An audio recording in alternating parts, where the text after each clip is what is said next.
हजारों की संख्या में आए हुए हरियाणा, उत्तर प्रदेश, पंजाब, उत्तराखंड, मध्य प्रदेश से आए हुए मेरे किसान भाइयों, माताओं, बहनों, मीडिया के सभी पत्रकार साथियों, मंच के ऊपर बैठे हुए किसान संयुक्त मोर्चा के सभी किसान नेतागण, मैं यहाँ कोई आज आपके बीच में भाषण देने के लिए नहीं आया हूँ, ना मैं कोई आज आपके बीच में ये कहने के लिए आया हूँ कि हमारी पार्टी कोई आपको समर्थन दे रही है। आज मैं अपनी जिम्मेवारी निभाने के लिए आपके बीच में आया हूँ। जब कभी भी किसान का आंदोलन हुआ, स्वर्गीय महेंद्र सिंह टिकैत जी ने उत्तर प्रदेश के किसान के साथ केंद्र की सरकार और उत्तर प्रदेश की सरकार जब अनदेखी करती थी और स्वर्गीय टिकैत साहब जब लाखों लोगों को लेकर के दिल्ली के कोर्ट क्लब के ऊपर जमा होते थे, या उत्तर प्रदेश के किसी कोने में जाकर के, मेरठ में आकर के, मुजफ्फरनगर में आकर के किसान की लड़ाई को लड़ते थे,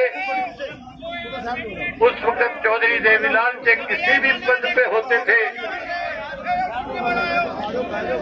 वो स्वर्गीय श्री महेंद्र सिंह टिकैत जी के उस किसान आंदोलन को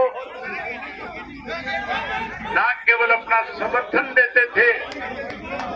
बल्कि टिकैत साहब से कहते थे कि हरियाणा प्रदेश में आज मैं मुख्यमंत्री के पद पे हूँ, उत्तर प्रदेश के किसान की अनदेखी हो रही है,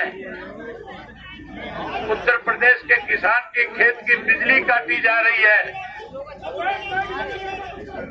हरियाणा प्रदेश की सरकार के जुम्मे जो आप जिम्मेवारी लगाओगे, चौधरी देवीलाल टिकैत साहब से कहते थे कि मैं उस जिम्मेवारी को पूरा करने का काम करूंगा।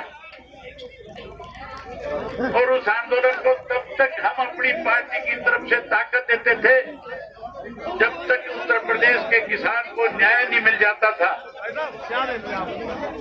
पूरे देश और दुनिया में टिकैत साहब की और चौधरी देवीलाल जी की जो दोस्ती थी, जो उनका संघर्ष था, आज भी पूरी दुनिया उसको अपनी आंखों से आपके सामने हजारों की संख्या में आए हुए हरियाणा के लोगों ने इस बात को साबित कर दिया कि हम उस दोस्ती पे आज फिर मोड़ लगाने के लिए आए हैं, जहां 27 तारीख को इसी बॉर्डर के ऊपर हजारों लोगों के बीच में पर्ची पहुंचा दी ऊपर। टिकैत साहब 26 जनवरी को जो दिल्ली के अंदर दिल्ली की केंद्र की सरकार ने आरएसएस के लोगों को उस आंदोलन में कहीं किसान की पोशाक पहना करके उस आंदोलन को खत्म करने की जो साजिश रची थी, उसके बारे में टिकैत साहब बैठे हुए किसानों को जब संबोधित कर रहे थे, जब सारी बात उनसे बता रहे थे, मैं सोशल मीडिया पे देख रहा था कि हजारों पुलिस के कर्मचारी जो शांति से आंदोलन चलाने का काम कर रहे थे, किसान उनके चारों तरफ आकर के खड़े हो गए थे और बारी बारी कह रहे थे कि हम टिकैत साहब को गिरफ्तार करने के लिए आए हैं और टिकैत साहब भी अपनी तरफ से लोगों को संबोधित करते हुए ये कह रहे थे कि हमने किसी तरह से विरोध नहीं करना, पुलिस के लिए रास्ता बढ़ा करके दो, मैं गिरफ्तारी देने के लिए तैयार हूं। लेकिन साथियों, हैरानी की बात थी, जो काम प्रशासन का है, जो काम सरकार का है, भारतीय जनता पार्टी ने अपने यहाँ के एमएलए को सैकड़ों की संख्या में बदमाशों को साथ लेकर के इसी पुल के नीचे, जिन्होंने यहाँ के डीएम को और एसपी से कहा था कि अगर आप इनको यहाँ, पहले तो आप इनको यहाँ से हटाओ, अगर आप नहीं हटाओगे तो वो बदमाश किस्म का एमएलए अपने साथ हथियारबंद लोग लेकर के जो यहाँ आया था, जो कह रहा था कि अगर आप इन्हें नहीं हटाओगे तो फिर हम इनको हटाने का काम करेंगे। मैं आज उत्तर प्रदेश के मुख्यमंत्री जी से कहने के लिए आया हूं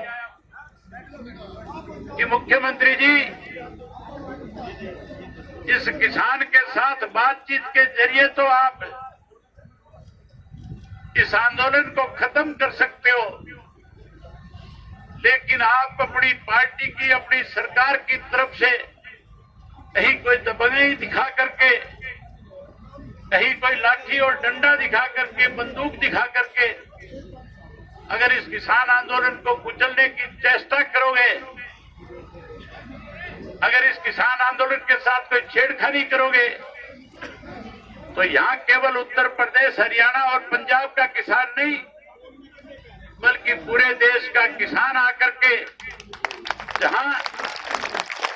आपकी सरकार का तख्ता पलट करने का काम करेगा,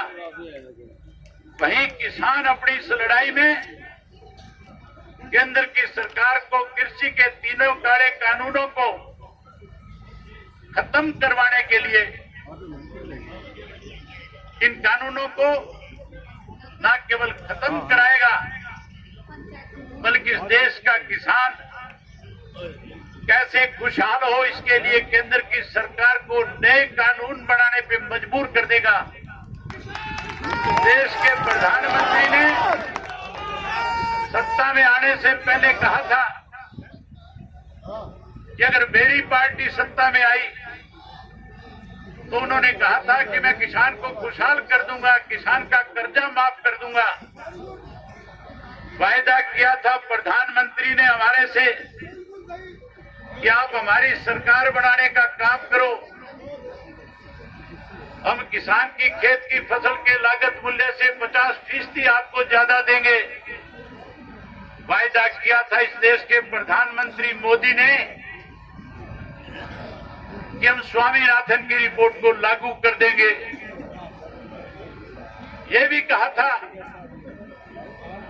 कि अगर किसान के साथ कोई अनदेखी करेगा तो फिर मेरी जिम्मेवारी होगी उस सरकार को मजबूर करके किसान को समर्थन मूल्य पे 50% ज्यादा दे करके उसकी फसल के दाम देने का काम करूंगा। लेकिन हैरानी की बात है, इस कोरोना की आड़ के अंदर जब देश जो है आर्थिक तौर पे कमजोर हो रहा था, जब हमारे देश के अनेक नेताओं ने, अनेक मुख्यमंत्रियों ने प्रेस के माध्यम से ये बातें कही थी कि आज हमारे पास आर्थिक रूप से दिक्कत है, आज इस कोरोना की महामारी में जो कारखाने बंद हो गए, जो स्कूल और कॉलेज बंद हो गए, आज छोटी छोटी दुकानें बंद हो गई, उसकी वजह से हमें बड़ी परेशानियों का सामना करना पड़ रहा है। लेकिन साथियों, उस वक्त में अगर इस देश को किसी ने आर्थिक रूप से मजबूत किया तो केवल और केवल इस देश का अन्नदाता था, किसान था, जिसने कोरोना की परवाह करे बिना लगातार अपने खेत में जाकर के अपनी फसल की उपज को और ज्यादा मेहनत के साथ उस फसल को पका करके न केवल देश के गरीब आदमी का, देश के आम आदमी का पेट भरने का काम किया, बल्कि देश के प्रधानमंत्री ने सभी में ये बात कही थी कि आज देश आर्थिक रूप से अगर कहीं मजबूत है तो उस मजबूती में सबसे ज्यादा बड़ा योगदान देश के अन्नदाता का है, किसान का है। इस किसान ने इस देश को आर्थिक रूप से मजबूत किया। कोरोना की आड़ में हमारे देश के प्रधानमंत्री ने 3 कृषि के ऐसे कानून बना दिए जिसकी वजह से आज हमारे 5 वर्ष के नन्हे मुन्ने बच्चे से लेकर के 55 वर्ष के बुजुर्ग तक को अपना घर बार, खेत, परिवार सब छोड़ करके इस सरकार के खिलाफ दिल्ली के चारों तरफ धरने पे बैठ करके इस सरकार को शांत प्रिय ढंग से आंदोलन को चला करके बारी बारी सरकार के बुलावे पे किसान नेताओं ने जाकर के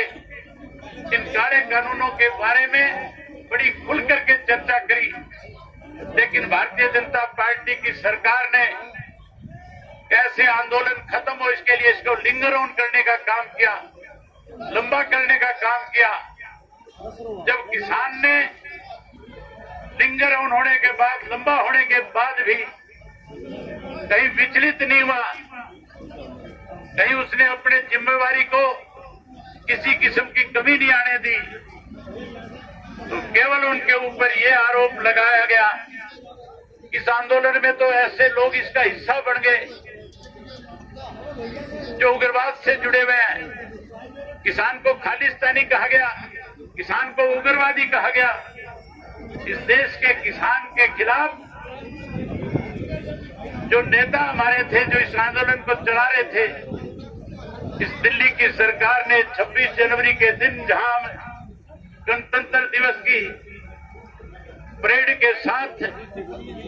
एक पर्व के रूप में जिसे मनाते हैं, उस दिन हम तो इसको पर्व के रूप में मना रहे थे, लेकिन भाजपा वाले साजिश रच करके किसान के खिलाफ डकैती के, चोरी के, लूटपाट के मुकदमे जारी कर रहे थे। किसान किसी के डकैती करता नहीं, किसान कभी किसी के साथ पहले छेड़खानी नहीं करता। मैं सरकार से कहने के लिए आया हूं,